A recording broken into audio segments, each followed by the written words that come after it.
Hello friends, this is Mamta Bhasin.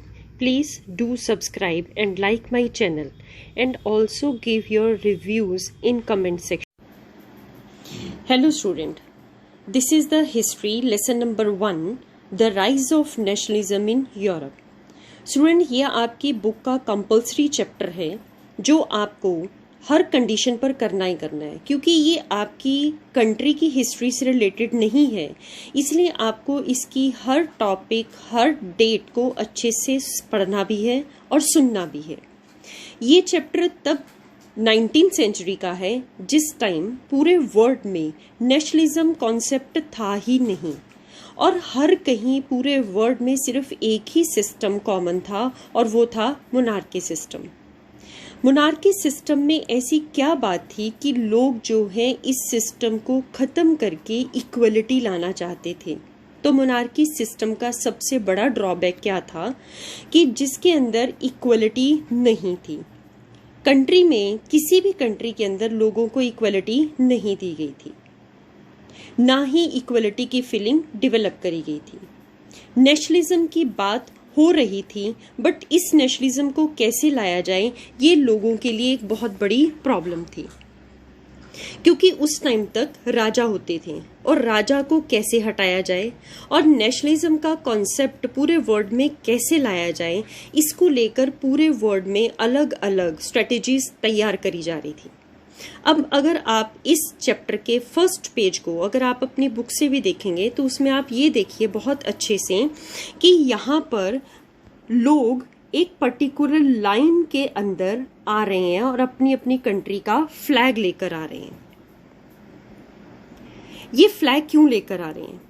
सिर्फ इसलिए ताकि वो मोनार्की सिस्टम को खत्म करें और डेमोक्रेसी का आइडिया लेकर आए। और इस डेमोक्रेसी के आइडिया को लाने के लिए आप ये भी देखें कि जो जीसस क्राइस्ट है या जितने भी ऊपर डिवाइन या देवी देवता हैं वो सब इस चीज के लिए लोगों को आशीर्वाद दे रहे हैं कि किस तरह से नेशनलिज्म का कॉन्सेप्ट पूरे वर्ल्ड में लाया जाए और मोनार्की सिस्टम को खत्म किया जाए। और इसके साथ साथ आप देखेंगे स्टैच्यू ऑफ लिबर्टी। शायद आप स्टैच्यू ऑफ लिबर्टी के बारे में सभी अच्छी तरह से जानते हैं। और इसके साथ साथ आप देखेंगे इस फिगर के बिल्कुल नीचे लास्ट लोअर लेवल के ऊपर कुछ एक आपको गार्बेज दिखाई दे रहा है। अब इस गार्बेज को अगर आप बुक के अंदर देखेंगे तो ये गार्बेज नहीं है स्टूडेंट, ये मोनार्की सिस्टम के सिंबल्स हैं। जैसे कि क्राउन दिखाई देगा आपको, सोर्ड्स दिखाई देंगी आपको, ज्वेलरी दिखाई देंगी आपको। इट मीन्स ये सभी लोग जो एक पर्टिकुलर लाइन के अंदर चलते आ रहे हैं और अपनी कंट्री के फ्लैग को लेकर आ रहे हैं और किस लिए स्टैच्यू ऑफ लिबर्टी की तरफ जा रहे हैं, ताकि हर कंट्री में लिबर्टी यानी कि फ्रीडम हो। और जो आपको नीचे मोनार्की सिस्टम का सिंबल्स गार्बेज में दिखाई दे रहे हैं, ये गार्बेज मतलब वो मोनार्की सिस्टम को खत्म करके पूरी वर्ल्ड में लिबर्टी लाना चाहते हैं। ये students, in the next part we have to cover the main topics of this chapter. The first topic we have to cover the rise of nationalism in Europe।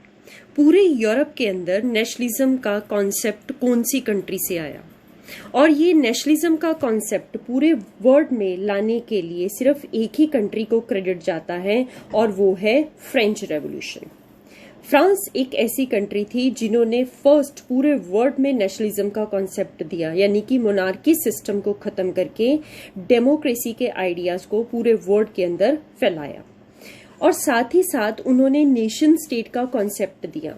Nation state से पहले हम करेंगे monarchy system. Monarchy system में क्या था, पूरी एक state का एक ही रूलर होता था जिसे हम मोनार्क या किंग बोलते हैं, और वो जहां तक विक्ट्री करके विजय लेकर अपनी डिफरेंट टेरिटरीज को अपने एम्पायर में मिलाता जाता है तो उसका एम्पायर उतना ही एनलार्ज हो जाता है। बट नेशन स्टेट के कॉन्सेप्ट के साथ पर्टिकुलर किसी भी कंट्रीज की बाउंड्रीज बननी शुरू हो गई। जैसे ही नेशनलिज्म का कॉन्सेप्ट, नेशन स्टेट का कॉन्सेप्ट डेवलप हुआ, लोगों के अंदर नेशनलिज्म का कॉन्सेप्ट भी आना शुरू हो गया। अब ये नेशनलिज्म क्या है, हम अपने देश से कितना प्यार करते हैं, हमें कैसे पता चलेगा कि हम अपनी कंट्री से कितना कंसर्न रखते हैं, इन सब चीजों को नेशनलिज्म के कॉन्सेप्ट से पूरे वर्ल्ड में लाया गया। नेक्स्ट है spread of revolution across the Europe. सिर्फ फ्रांस कंट्री ऐसी थी जिसने इस चीज की पूरी रिस्पॉन्सिबिलिटी ली कि पूरे वर्ल्ड के अंदर किस तरह से रेवोल्यूशन लाई जाए और रेवोल्यूशन के अंदर मोनार्की सिस्टम को खत्म करके डेमोक्रेसी का आइडिया पूरे वर्ल्ड में स्प्रेड किया जाए।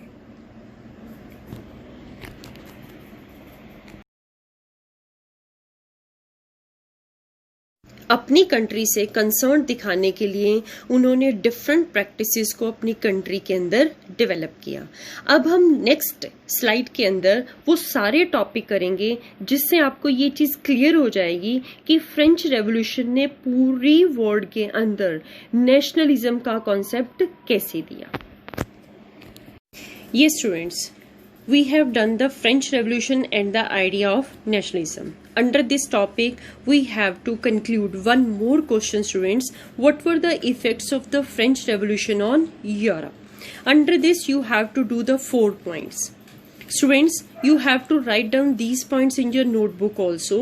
What were the effects of French Revolution on Europe? क्योंकि फ्रेंच रेवोल्यूशन पूरे वर्ल्ड में पहली रेवोल्यूशन थी जिसने नेशनलिज्म का आइडिया पूरे वर्ल्ड में दिया। बट हम सबसे पहले करेंगे कि फ्रेंच रेवोल्यूशन के इफेक्ट्स यूरोप में क्या क्या हुए, क्या क्या चेंजेस आई फ्रेंच रेवोल्यूशन के बाद यूरोप में।